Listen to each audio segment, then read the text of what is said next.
Alhamdulillah, alhamdulillahilladzi arsala rasulahu bil huda wa dinil haq liyuzhirahu 'ala dini kullihi walau karihal musyrikun.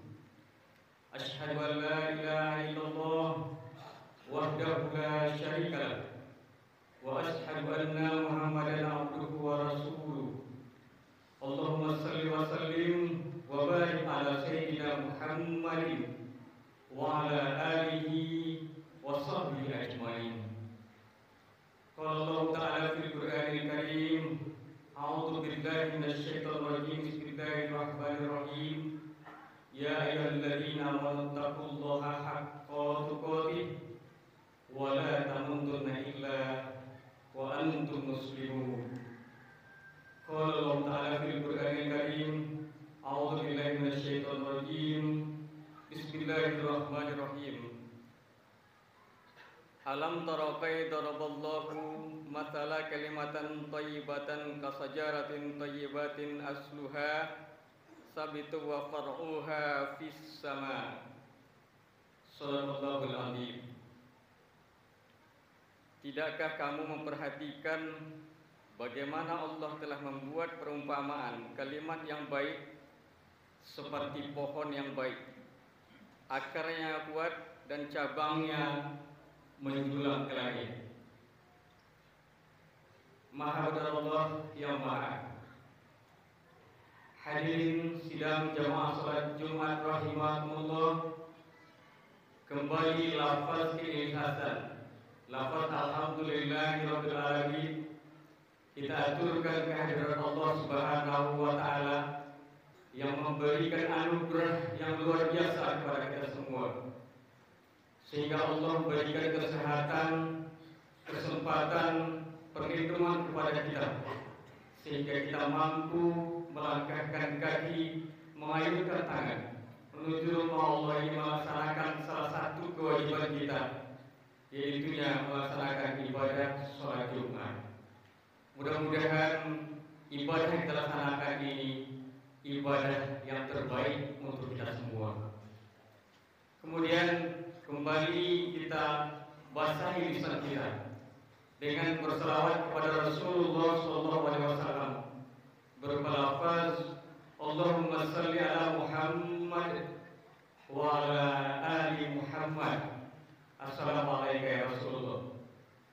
Kaum muslimin sidang jamaah Jumat mudah Allah Subhanahu wa taala, anugerah yang luar biasa hari ini Jumat kedua insyaallah diberikan, dihamparkan kepada kita untuk menjalani hidup dan kehidupan. Untuk itu mari kita manfaatkan, kita awali tahun baru 1446 Hijriah ini pada hari ke-13 ini. Harapan kita awalnya keberkahan diberikan Allah Subhanahu wa taala, pertengahannya perlindungan, dan akhirnya diridhoi oleh Allah Subhanahu wa taala, perjalanan hidup yang dihamparkan kepada kita semua. Kalau boleh kita mengevaluasi setiap tahun baru yang diberikan kesempatan hidup oleh Allah Subhanahu wa taala, mungkin saatnya kita menanyakan kepada diri kita masing-masing, sudah berapa tahun kesempatan hidup yang diberikan oleh Allah Subhanahu wa taala. Mungkin masing-masing kita menjawab sesuai dengan anugerah usia yang diberikan oleh Allah Subhanahu wa taala. Mungkin kita dianugerahi oleh Allah Subhanahu wa taala usia 10 tahun, 20 tahun, 30 tahun, 40 tahun, 50 tahun atau lebih. Anugerah yang luar biasa diberikan kepada kita semua.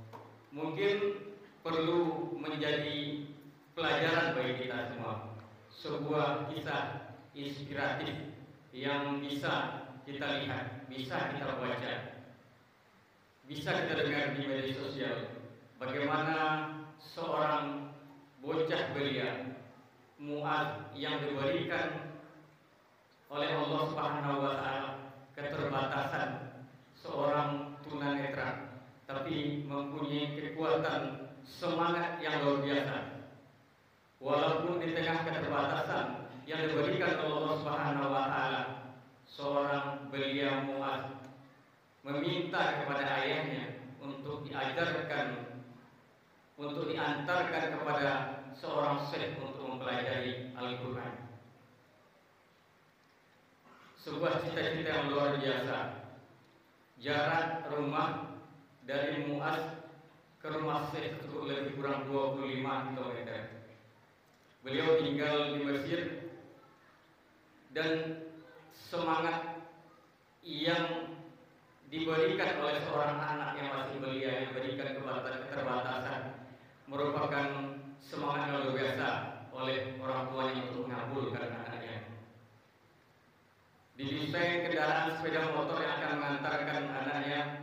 Bagaimana sepeda motor itu bisa memandu seandainya nanti Mu'adz selama dalam perjalanan menanyakan hafalan-hafalan kepada orang tuanya, karena orang tuanya masih dalam tahap belajar. Anugerah yang luar biasa diberikan oleh Allah Subhanahu wa taala, karena semangat yang luar biasa diizinkan oleh Allah Subhanahu wa taala. Di usia 11 tahun seorang Mu'adz yang hidup di negeri Mesir sana dikaruniai oleh Allah Subhanahu wa taala hafal Al-Qur'an. Dan pernah seorang jurnalis dari Kuwait bertanya kepada Mu'adz di hadapan jemaah, kalau seandainya boleh ada dua permintaan Mu'adz kepada Allah Subhanahu wa taala, apa yang diminta ataupun apa yang ingin dikabulkan oleh Allah Subhanahu wa taala?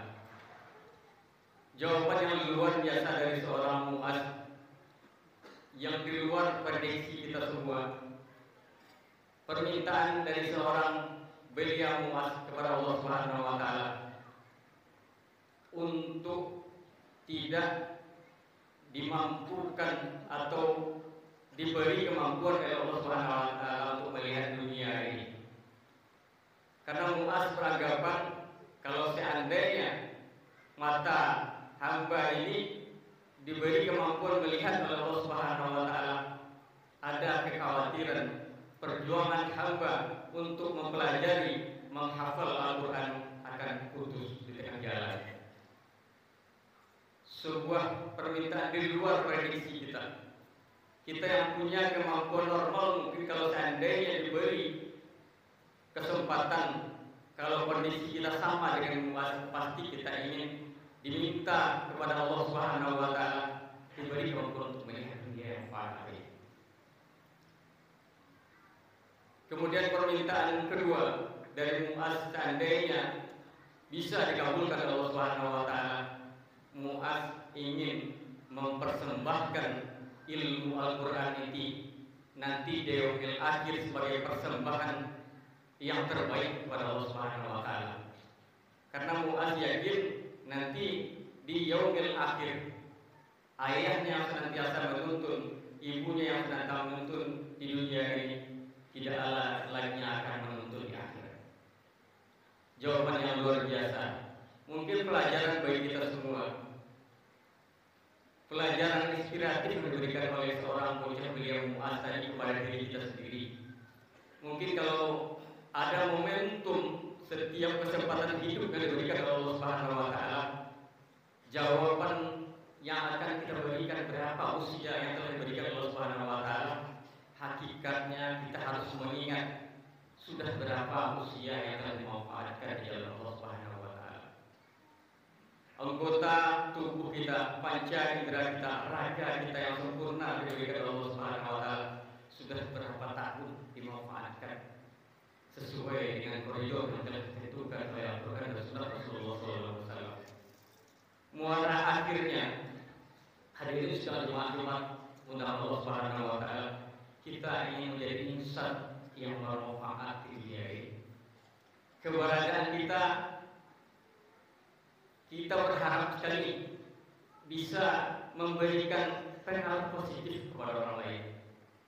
Di saat kita tidak ada dalam suatu komunitas, orang merasa kehilangan. Itu yang kita harapkan. Karena hadis Rasulullah SAW mengungkapkan khairun nas anfa'uhum linnas. Insan yang terbaik itu adalah insan yang bermanfaat kepada insan atau manusia yang lainnya. Hadirin sedang jemaah Jumat untuk Allah Subhanahu wa taala. Penjabaran dari Quran surat Ibrahim ayat 24 tadi mungkin kalau boleh kita beranalogi mengibaratkan kehidupan yang diberikan Allah Subhanahu wa taala. Kiat bagaimana kita menjadi insan yang bermanfaat dalam menjalani hidup dan kehidupan kita di dunia adalah yang pertama seperti karakter batu pondasi. Kita tahu batu pondasi ini adalah dasar sebuah bangunan.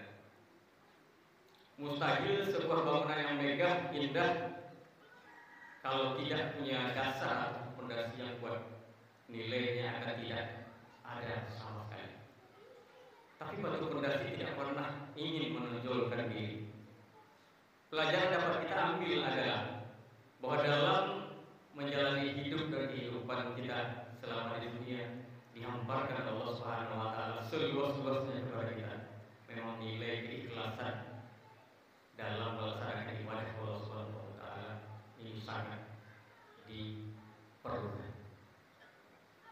Karena muara akhir kalau sudah diawali dengan niat ikhlas lillahi ta'ala, apapun ibadah yang akan kita laksanakan akan bernilai lebih di sisi Allah Subhanahu wa taala. Kita tidak menginginkan pujian dari sesama manusia, tapi kita mengharapkan pujian dari Allah Subhanahu wa taala. Itu modal yang pertama, laksana batu pondasi. Kemudian karakter yang kedua, hadirin sidang jemaah Jumat Allah Subhanahu wa taala, laksana daun pepaya. Kita tahu karakter daun pepaya itu pahit, tapi tidak pernah menularkan pahitnya kepada buahnya. Dia tetap punya cita-cita, apapun perjuangan tetap menghasilkan nilai yang baik, itu buah yang baik. Jadi apapun yang diberikan ujian oleh Allah Subhanahu wa taala dalam menjalani hidup dan kehidupan kita, dalam bentuk apapun amanah yang diberikan oleh Allah Subhanahu wa taala, pasti kita tidak semudah membalikkan telapak tangan tujuan yang kita inginkan. Pasti banyak ujian-ujian yang diberikan oleh Allah Subhanahu wa taala. Itulah khasnya manusia. Jadi pantang menyerah dalam menjalani hidup dan kehidupan kita. Tujuan akhirnya tetap menjadi insan yang terbaik di dunia dan mendapat tempat insan yang terbaik nanti di yaumil akhir. Itu karakter yang kedua. Kemudian karakter yang ketiga adalah karakter batang pohon pisang. Perlu mungkin pernah kita bereksperimen. Batang pisang yang belum menghasilkan buah apabila kita potong, kita tebang, akan kembali tumbuh tunasnya di tempat yang sama. Karena prinsip batang pisang ini berpantang mati sebelum bisa memberikan manfaat atau tumbuh. Jadi pelajaran yang luar biasa kepada kita apabila keberadaan kita, apapun bentuk amanah yang diberikan Allah Subhanahu wa taala, yang kita berharap kita ingin tetap menjadi insan yang terbaik itu, kita bisa mencontoh seperti laksana batang pohon pisang. Kemudian hadirin sekalian Allah Subhanahu wa taala, karakter yang keempat adalah laksana pohon kelapa. Mulai dari batang, buah, sabut kelapa dan segala bentuk yang ada di dalam pohon kelapa itu, sebatang pohon kelapa itu selalu bermanfaat untuk orang lain. Itulah harapan kita hadirin sidang jemaah Allah Subhanahu wa taala. Kesempatan hari demi hari, bulan demi bulan, tahun demi tahun yang memang sangat cepat berlalu. Harapan kita memang kita berharap kepada Allah Subhanahu wa taala bagaimana perjuangan kita untuk menjadi insan yang terbaik. insan yang bermanfaat untuk insan yang lain dan akan menjadi tamu akhir nanti di yaumil akhir. Kita juga mendapat tempat di sisi Allah Subhanahu wa taala dengan tempat yang sebaik-baiknya. Jadi hadirin sekalian Allah Subhanahu wa taala, pelajaran kita pada hikmah Jumat yang pendek ini, harapan kita semua kita diberikan kesempatan oleh Allah Subhanahu wa taala masih bisa menghirup udara tahun 1446 Hijriah, karena semua kita yakin kita semua dalam menjadi waiting list atau dipanggil Allah Subhanahu wa taala. Alangkah malunya kita kalau kita mengambil pelajaran dari seorang mu'az yang tidak pernah melihat indahnya dunia ini, tapi mempunyai tujuan yang mulia. Padahal kita diberi kesempatan kesempurnaan Allah Subhanahu wa taala dengan anugerah yang luar biasa kepada kita. Sayang sekali apabila tidak dimanfaatkan di jalan Allah Subhanahu wa taala. Mudah-mudahan ada manfaatnya bagi kita semua, terutama bagi kami yang menyampaikan fakta biru bil asar dan lakum turhamun.